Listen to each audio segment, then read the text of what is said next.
キャミさんすいません、はい、お客様3歩下がってください。3歩下がって、危ないそうです。冗談じゃないんです。これは冗談ではありません。冗談で3歩でいいですか。このぐらいでいいですか。いいですか、宮本さんいいですか。はい、さあ我々のところ7、6、5、4、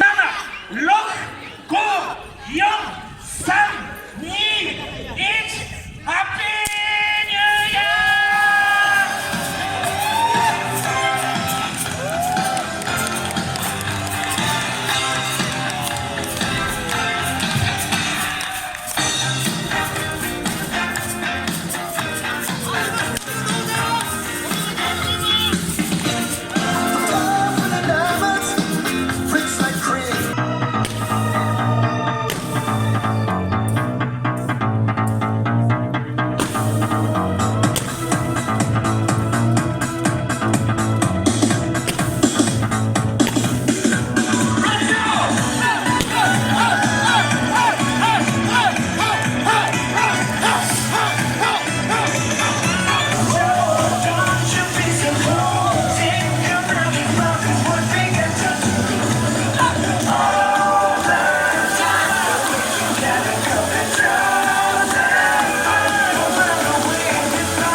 2020の、マジックタトゥーをつけております。マジックで描いたタトゥーです。キャミソールブラザーズの2人、皆さん大きな拍手をお願いします。アンコー